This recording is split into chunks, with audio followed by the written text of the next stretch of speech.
Hello, this is Patricia Martin, your host for Jung in the World.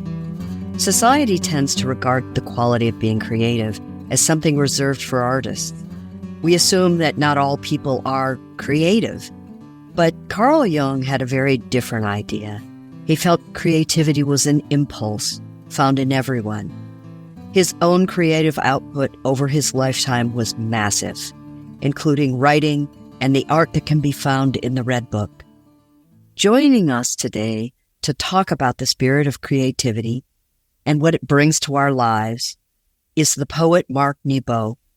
He will talk about his experience growing as a writer and learning about how to tap his inner resources to create work. He is the author of 25 books, and he has moved and inspired readers and seekers all over the world. Mark Nepo is a New York Times bestselling author. His numerous award-winning books include The Book of Awakening, Surviving Storms, and a book we'll talk about today, Drinking from the River of Light. They have been translated into 20 languages.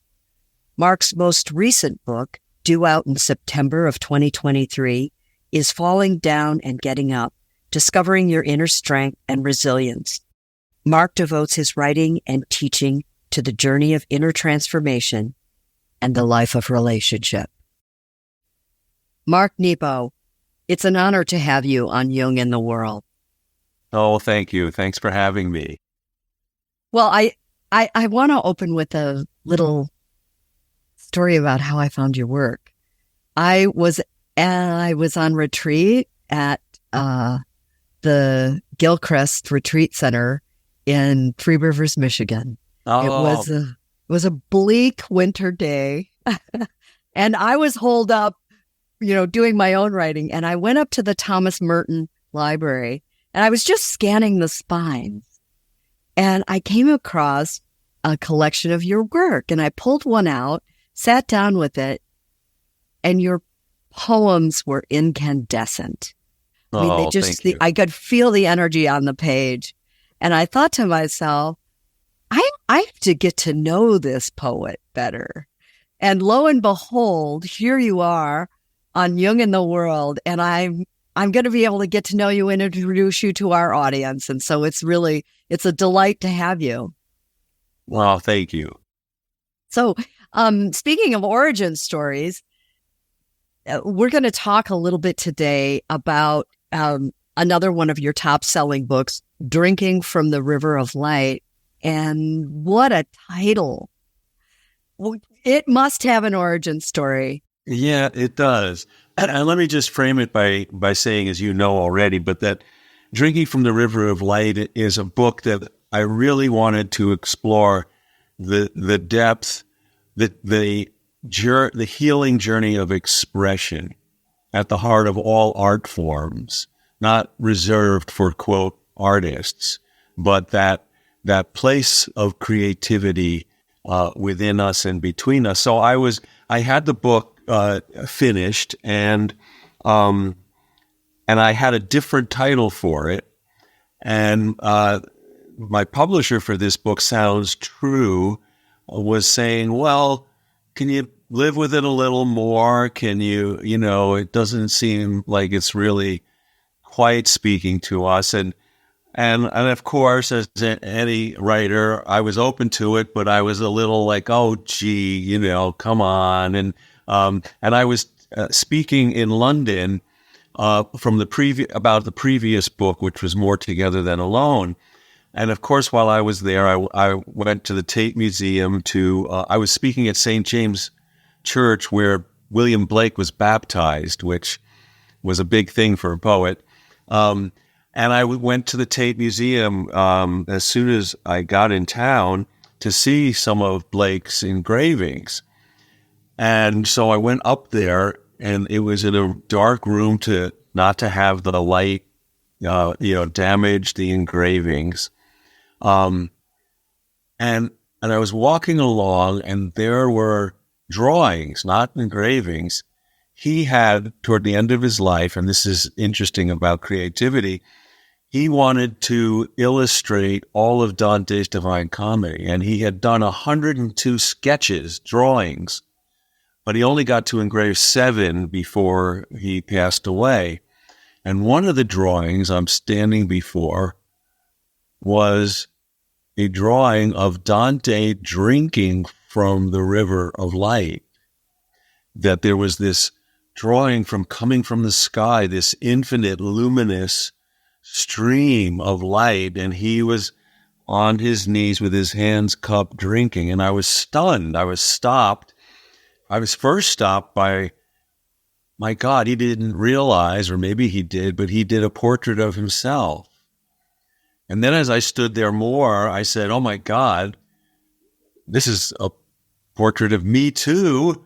And every writer and soul who's ever opened themselves to be a conduit between the infinite source of life and have it coming pour through us to everyone around us. And then I said, oh my God, I think that's the title for this book, Drinking from the River of Light, which was so much better than the original title I had. Well, it sounds very synchronicitous that it came to you like that. I also, I'm really struck by your thoughts on how creativity is really, it's the domain of every man, every woman. It is not something that is just reserved for poets and painters and dancers. And I think that's how Carl Jung felt about it. He actually, I want to offer a quote that Jung said, many artists can only produce because they don't know what they are producing. There is a willingness to capture on the page what we're feeling without having to understand it. And so it seems like everyone has that capacity to drop into some source, and you advocate for that in this book. This is not a book for other poets. No, this is a book for everyone because everyone is an artist in their heart. And to me, and how I came to this, that poetry to me is not the arrangement of words on a page. It is the unexpected utterance of the soul. And I first was dropped, and so to back up for a second, I think archetypally that everyone at some point or other will be given the chance to be dropped into the depth of life, which is when our deeper journey begins. And often that is triggered by that drop into the depth of life is by a difficulty or a life-threatening situation or a loss. But it's not relegated to that. It can be wonder, surprise, joy, being loved unconditionally for the first time. For me, it was, I'm 72 now, and when I met someone my age when I was younger, I thought they were ancient. It doesn't seem so old now.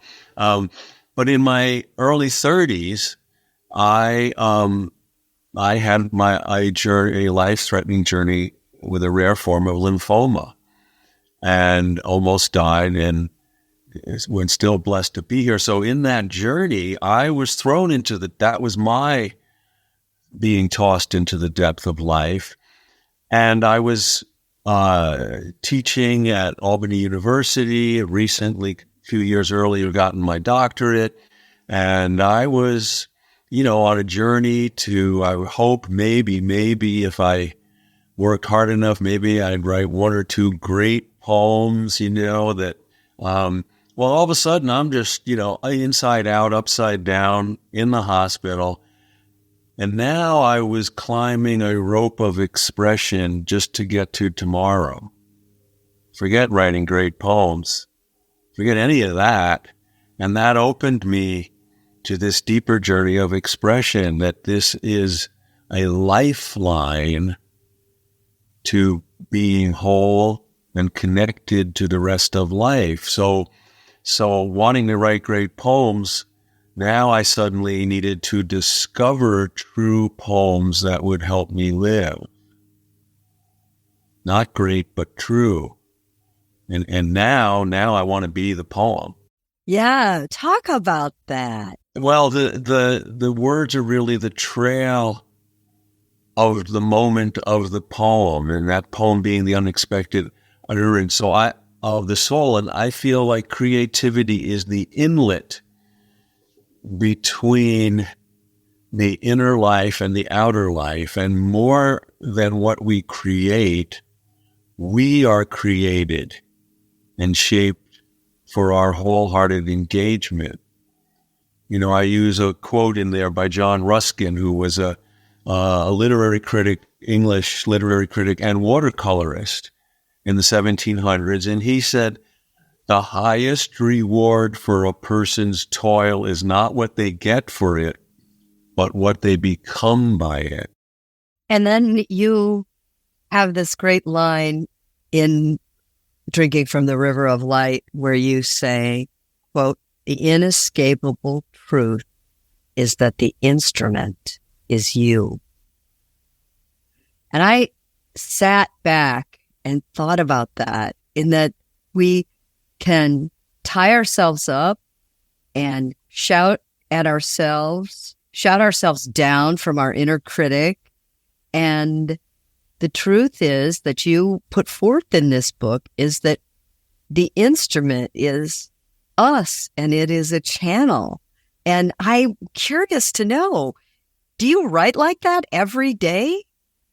Well, yes, and let me talk a little bit about that. So I think that one of the great gifts of almost dying and still being here, it was that I was given the lens of the miraculous. What I mean by that is the extraordinary is in the ordinary. And so, as a young writer, as a young artist, I was taught to look for good material. Well, everything is miraculous. Everything is good material. So that changed what creativity, the experience of creativity. It wasn't me selecting, sorting, and prioritizing. It was opening my heart and being present enough that the miracle of what is would show itself and be my teacher. So we relate to material, we don't author it. It's about discovery, not invention. And so, I've been blessed to be prolific, as we were talking, because I write about what I need to know, not what I already know. If I'd only written about what I know, I would have written very little. But you keep returning to this idea of really having to face a moment in your life. Really, you were facing your own mortality at 30. Yes. That's a big moment for anybody. And so how was your creativity healing to you? Well, it was healing because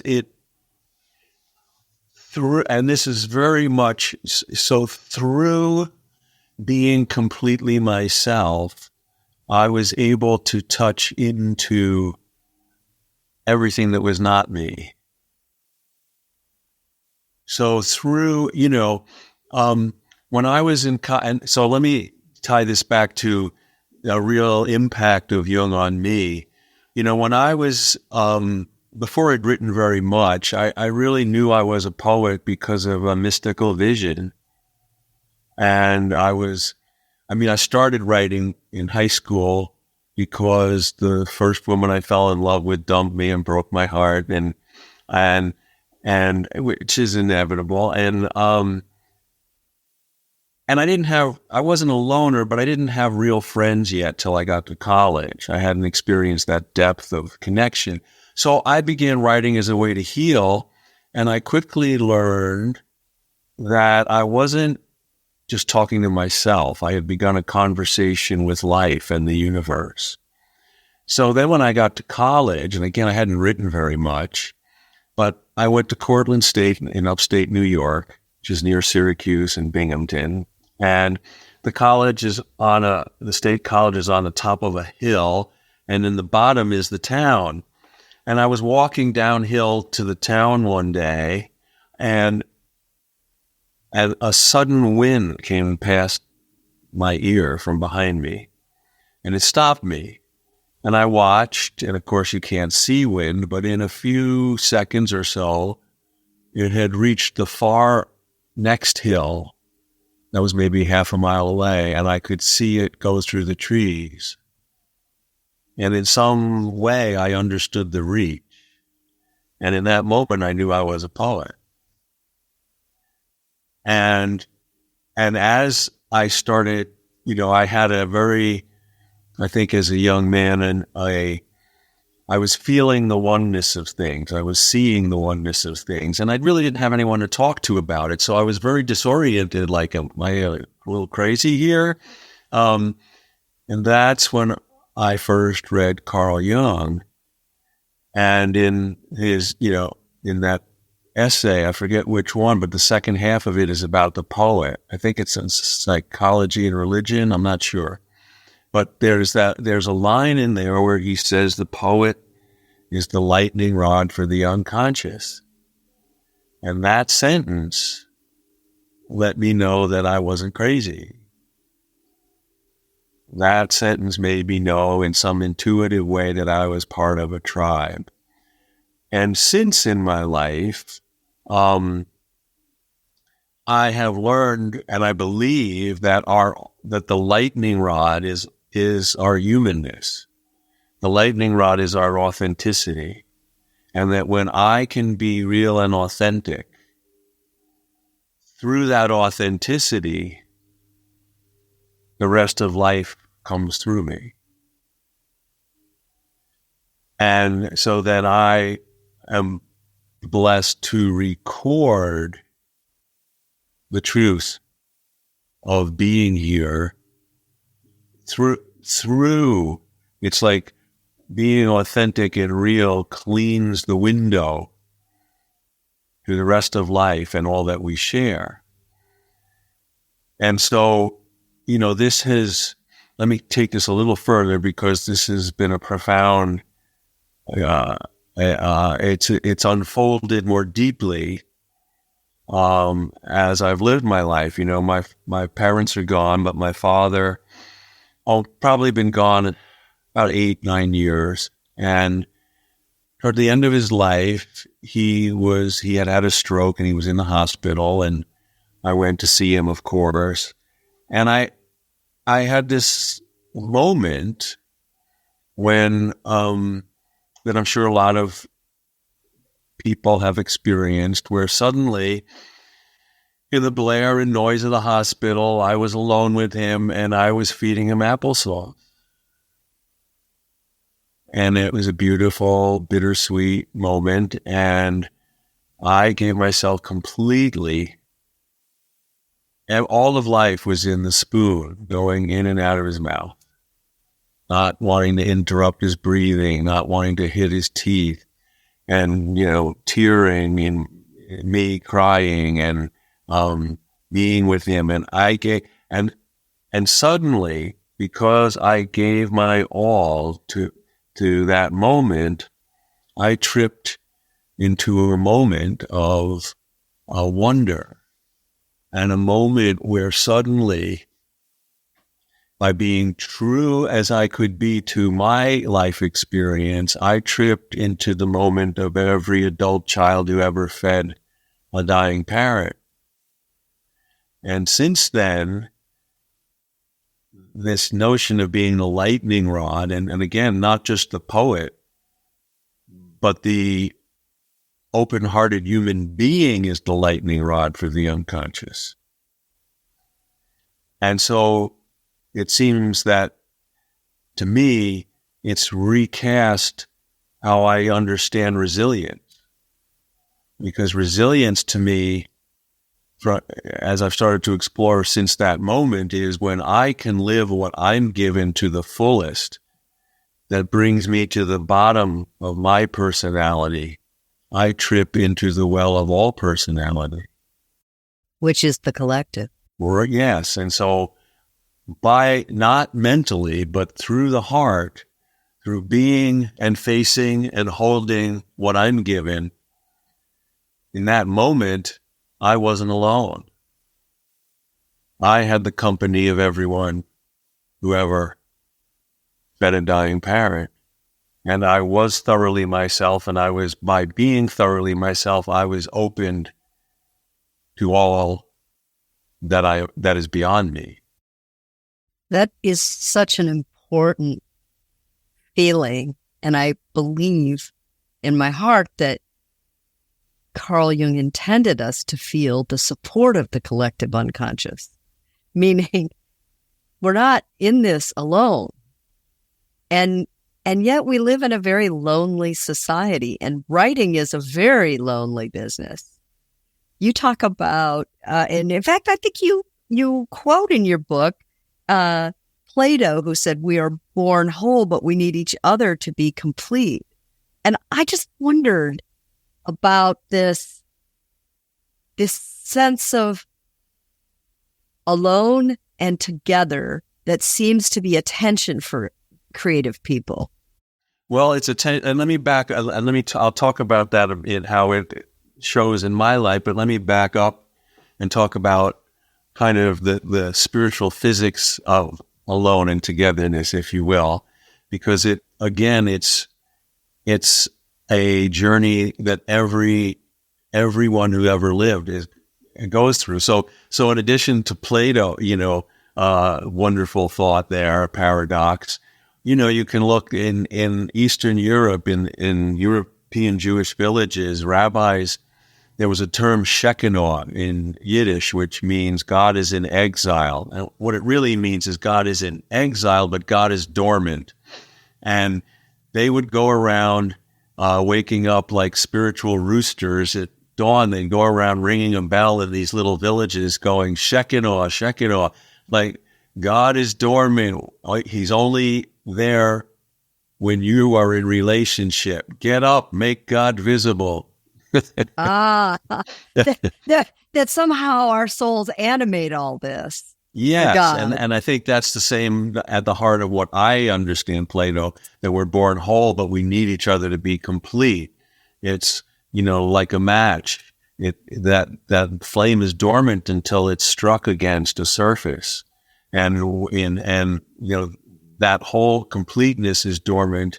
God is dormant until we are in relationship. So back to solitude and community. So we all need both, every one of us. And if we look at whales and dolphins, they are great teachers of this. Because whales and dolphins, while we take this for granted, they are air-breathing creatures that live in water. So no matter how long they can stay under, they have to surface where they will die. So no matter how much they're in the deep, they have to break surface in the world or they will die. Now, they can't stay out of water because their body needs to be immersed in the deep or they will also die. So they are great teachers about this endless rhythm between depth and surface, between solitude and community. And so the question is not whether we're introverts or extroverts. The question is, what is your personal rhythm between solitude and community? What is the healthy balance? Are you too much in the world or too much in the deep? As just like Icarus couldn't touch the sun, as much as we'd love to live in the deep, we live in the world. We must be renewed by the deep, but we have to break surface in the world of relationship. And so the kind of spiritual elements, if you will, we think of fire, air, water, earth as the physical elements. Well, presence, meaning, and relationship, I think, are spiritual elements. And presence is the spiritual element by which we know the world directly, and that happens in solitude. No one can replace our direct experience. However, life is so much more than just my experience. So if I'm left only to my experience, oh boy, So how do I experience your presence? This is what opens us to meaning. Meaning is what connects your direct experience and my direct experience. And, Martin Buber so helped us with this, with his notion of I, thou, which he characterized as when two authentic living centers connect, the dialogue between that, it's the unrehearsed dialogue of God that becomes present. So meaning, presence and meaning. So we all need to be committed to this depth experience and this relational experience. And so now to get to my life, my rhythm, at this point in my life, I feel blessed, this rhythm between writing, which is really retrieving the words are the trail of my exploration. I feel like an inner explorer. So what happens is, in my study here, I'm in my study, and I work out in the world, of course, but this is where I come back, or where I launch, and then I discover things like this deeper notion of resilience, and I try to explore it, and then I bring that into the circles where I teach, and bring that to others and say, let's look at this together. And when people share in those circles, and when they are authentic, I'm always moved by what happens, because I feel like my job is to create and open a heart space where people can discover their own gifts and their own wisdom. And when that happens, who's the teacher moves around the room. And it doesn't get any better than that. And often what happens is someone will open up a question about living, and there's no answer, but I'm moved to speak to it from my heart, and I wind up saying things I didn't know I knew. And then I take notes and bring that back here to explore further. So this, at the best, this wonderful rhythm between solitude and community, and it all centers around the life of questions. Questions in the outer world have answers. How to turn on the computer so we could be here together. And the expiration dates on milk. But in the inner world of meaning and presence, questions don't have answers. Questions open up relationships. Questions invite practices. I feel like we ask questions the way we'd open a door we'd like to walk through with another. Well, it sounds to me also that you are talking about integration.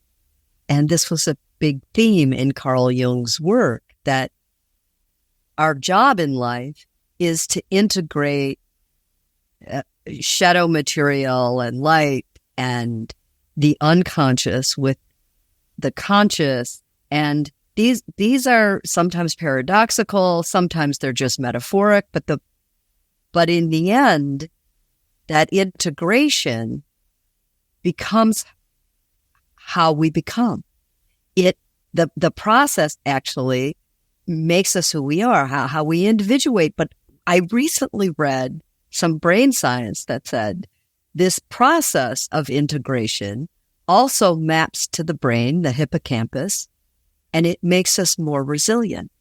It makes us more, if you're integrated, you're less likely to devolve, fall apart. You talk in the book about, in Drinking from the River of Light, you talk about how things fit together and how creativity helps us put pieces together. And that sounded like integration to me. So I want to kind of get you to talk about that and resilience. Sure. So I do believe that the reward of inner exploration is integration and wholeness. And so let's explore that. So I think that creativity doesn't make order, it reveals the order that already exists.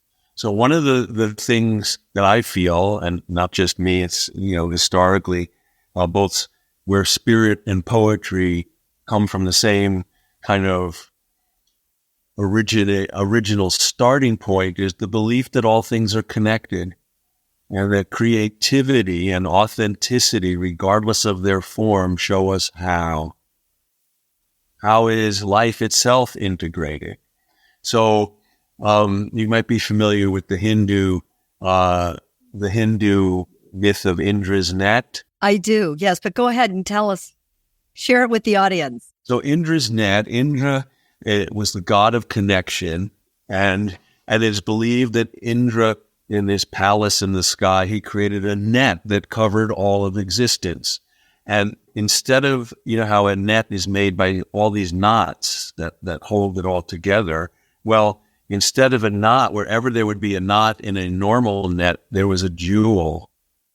And it was believed that if you looked into any one jewel, you could see the reflection of all the rest of the net and all the other jewels that hold the net together. And very quickly in Hindu philosophy, and teachers made a metaphor of this and said, every soul is a jewel in the net of existence. And just like in biology or in science, we have DNA where all of life is encoded. Well, spiritually, all of existence and all of the connections of life can be seen in the clear jewel of the heart. And in the Sufi tradition, there's a practice known as polishing the heart until it is a mirror, so that you can see all those connections, so that we carry that integration in our spiritual DNA. And the life of authenticity and presence and meaning and creativity and expression help polish the heart. And so when we are clear, I can see in your heart all of existence and all of the connections and all the other souls. And when I'm not clear, because being human, I can't be clear all the time, well, I'm still holding things together in my one little spot. I just don't see it. So I go from a clear jewel to a knot. And this is also part of life's journey. And when we're a knot, we think it's not connected, but it's still connected. We just have lost sight of it. So the work of creativity polished as that jewel. So let me talk a little bit now I want to talk about ritual. So, I really am interested in the origin of words, not because I'm a word geek, but because often words, when we can go back, words erode like stones in nature over time. They get fragmented, but so I like to go back because often the more original definitions are so much more revealing and helpful. So the word for ritual in Sanskrit is the word arta, R-T-A. And what ritual in Sanskrit means is the hidden order of the universe. So ritual makes the hidden order visible. So let's talk for a minute about, and I can then, personalize this about, and again, this is for all people. So when I'm present and open-hearted, the jewel of my heart is clear, and ritual reveals the deeper connections. But when I'm not present, then I'm not clear, and ritual turns into habit, and things seem chaotic. and disconnected. So let me give you an example. I have 3 very simple rituals, and I invite all of our listeners to create your own. Very simple rituals I do pretty much every day when I get up. My wife, Susan, who's a potter, she's a night person. I'm a morning person, so I'm always up first. And so the first thing I do is I open the blinds and let light in. The second thing I do is care for something living and take care of our dog. And the third thing I do is do something for someone I love, which is Susan, and I make coffee for her before she gets up. Now, when I am present, those things make the hidden order visible, and they make a difference in how the rest of the day unfolds. And some days when I'm rushing and I got too many things to do, and I forgot to pay the phone bill, and what about this? And I didn't call so-and-so. And then I'm going, I got to open the goddamn blind. I forgot to feed the dog. Jesus Christ. But then everything, ritual turns to habit. And things are disconnected and chaotic. But the value of consciousness is I can right in the middle of it go, wait a minute, let's back it up. I'll actually close the blinds and go, okay, let's start over. Let's be present and turn the habit back into a ritual. I can open the blinds very much aware that I'm letting light in. So this, to me, creativity and expression and authenticity and relationship are how we are always involved in a practice of return. Say more about that. That the spiritual journey for me, the journey of being fully alive, I don't believe in an arrived state of enlightenment. I mean, maybe that happens for some. Maybe the Dalai Lama lives there all the time. But I'm human, and I believe, my new book, which is just coming out, is called Falling Down and Getting Up, and that comes from a saying that when medieval monks were asked to practice how they practiced their faith, they said by falling down and getting up. I understand that. And so I want to be wholehearted. Sometimes I'm half-hearted. I want to be clear, and sometimes I'm confused. I feel safe most of the time, and then I trip into being afraid. So I think that the spiritual journey of being a spirit in a body and time on earth is one of course correction. We're always and what are the practices, experiences, and understandings of consciousness that help us course correct so that we can return to this corridor of aliveness? That's the practice. That's the practice of return. And so that's the journey. And every time I enter this space of creativity and writing, which has really become listening and taking notes, then I am brought back to that, brings me back to the corridor of aliveness. That turns the knot of my heart back into a jewel. And so the question, and this is very much the work I do in circles with people, is what are the practices, commitments, vows, understandings, personalized, that are in your toolbox to in a practice of return, a return to making the hidden order visible. A return to ritual? A return to ritual, from habit to ritual. So that is to say that this process of integration is one of, first and foremost, consciousness. I'm the first time I did Jungian analysis, I remember going through some deep material with my analyst, and we covered a lot of ground, and it was profound work. And I ended up saying to him, why don't I feel any better? And he said, I don't offer you happiness. I offer you consciousness. And I feel very deeply that, this is why, we have such an emphasis, misguided, I think, in the modern world, of be positive or no, be real. Well, it's what you said earlier about truth. Your job is to reveal truth and to locate the truth within yourself and share it, not necessarily to create great art. Well, and I think that this brings in, and I want to honor another Jungian who was a mentor for me, Helen Luke, and who, of course, was at Three Rivers for many, many years in Michigan. But this sense, she did this amazing book, which you probably know, Dark Wood to White Rose. Yes. Yeah, that I was blessed before, many years ago, before I was teaching and speaking, I was blessed to stumble into her being a mentor for me toward the end of her life for a couple of years. And we would have these amazing sessions. And at one point, because of things that I was struggling with, not out of ego, she said, "Have you read Dark Wood to White Rose?" And I was on sheep. No, I'm sorry, not yet, Helen. Oh, I'm sorry.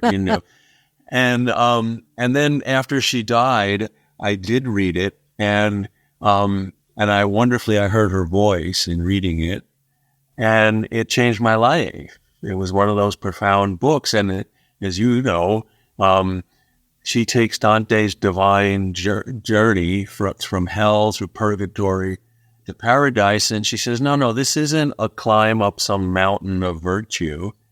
Let's put it sideways, horizontally. Okay, we're all the same 6 inches from heaven in the gutter. Okay, and she suggested, no, hell is the cost of false living. Purgatory is the struggle to be real, and paradise is the struggle to stay real. There is no arrival point, and notice we're never free of struggle. And so this, and to add to that, Ram Dass had a wonderful statement. He said, you might think enlightenment is like a bolt of lightning. But after the first aha, it is more like the passing of cloud. Beautiful. And so I think that we are in this constant journey of staying real, of falling down and getting up, of tripping and then finding our way. And so wisdom is not a shortcut to being fully alive. It's a support. No one is exempt. Doesn't matter how many books I've written, what I've read. I can sit in it. I feel so calm and in such a good space with our conversation. I can get off this call, trip taking the garbage to the curb, and adrenaline, all of a sudden, forget the jewel. What? I got to learn this all over again. And outside of the frustration of that, what a wonderful noble, what else would we do? There's nothing more, is there, to really feel a part of it? Yeah. Right. To have life not be an abstraction. And I think about this a lot, Mark, is that we are living in a digital age. You and I are now having a beautiful conversation, but it's virtual. We're not having a cup of coffee together. We're doing this virtually, and it has created a sensibility that has put us into life as an abstraction. Well, and I think, in my last book, Surviving Storms, the first part of that book, I offered my guess and attempt at how we are where we are today. And part of what I was exploring was, yes, we think we live in a digital netherworld. When you look at all of our devices, we, especially young people, we think when we're on our devices, our phones and our iPad, we think we're alone, but we're not really alone. So we don't get the benefit of solitude. And we think we're in relationship, and we're not really in relationship. And it reminds me Rilke had this wonderful line in one of his poems. He said, "I'm alone, but not alone enough to make every moment holy."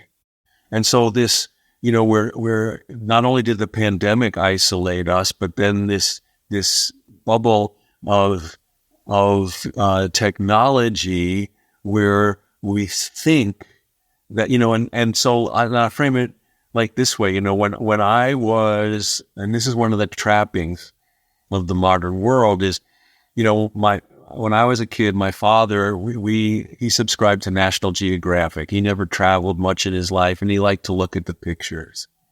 Well, now I can go on, like I'll never climb Mount Everest, but I can go online and I can find a video of someone climbing Mount Everest and look over their shoulder.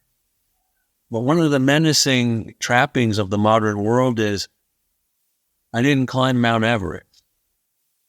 It's nice that I could look, but I didn't make that climb. And so one of the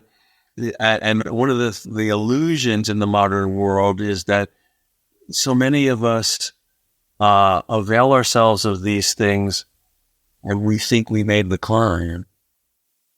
No, we didn't. And so things are lost for not making the climb, So again, let's look back, 150 years ago, we had to cut the wood for heat. We didn't have electricity, and we had a lot of physical labor.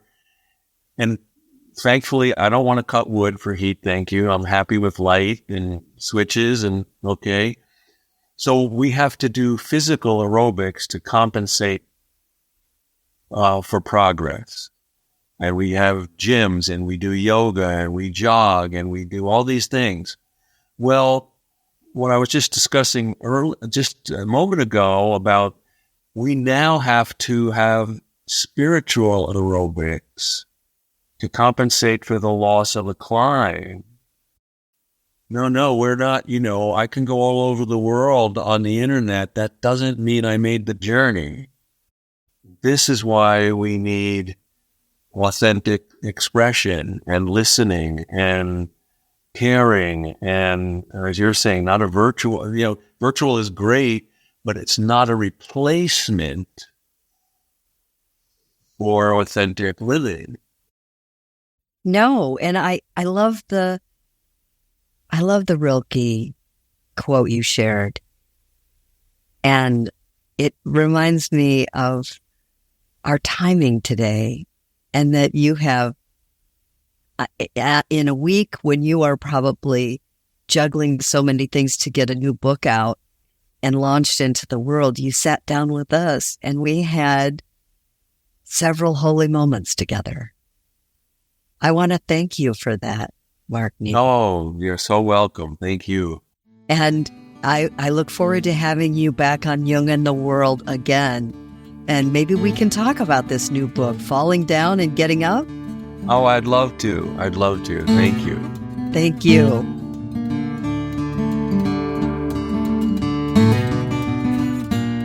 Thanks for listening. If you'd like more information about training programs, live and self-study courses, archives, this podcast, our blog, or to find Jungian analysts near you, visit our website, jungchicago.org. Thanks to our 2022 donors who gave at the contributor level or above: Barbara Anand, Juni Alkut, Usha and Ashok Beatty, Building Leaders Inc., Judith Cooper, David J. Dalrymple, George J. Didier, Mary Doherty, Ryan Mayer, Horace Matthews, Judith A. Robert, Diane Sherwood, Lawrence C. Tingley, Deborah Tobin, Don L. Troyer, Robert Ulrich, Gerald A. Weiner, Ellen Young, and Wei Zhang. You can support this podcast by making a donation at our website, jungchicago.org.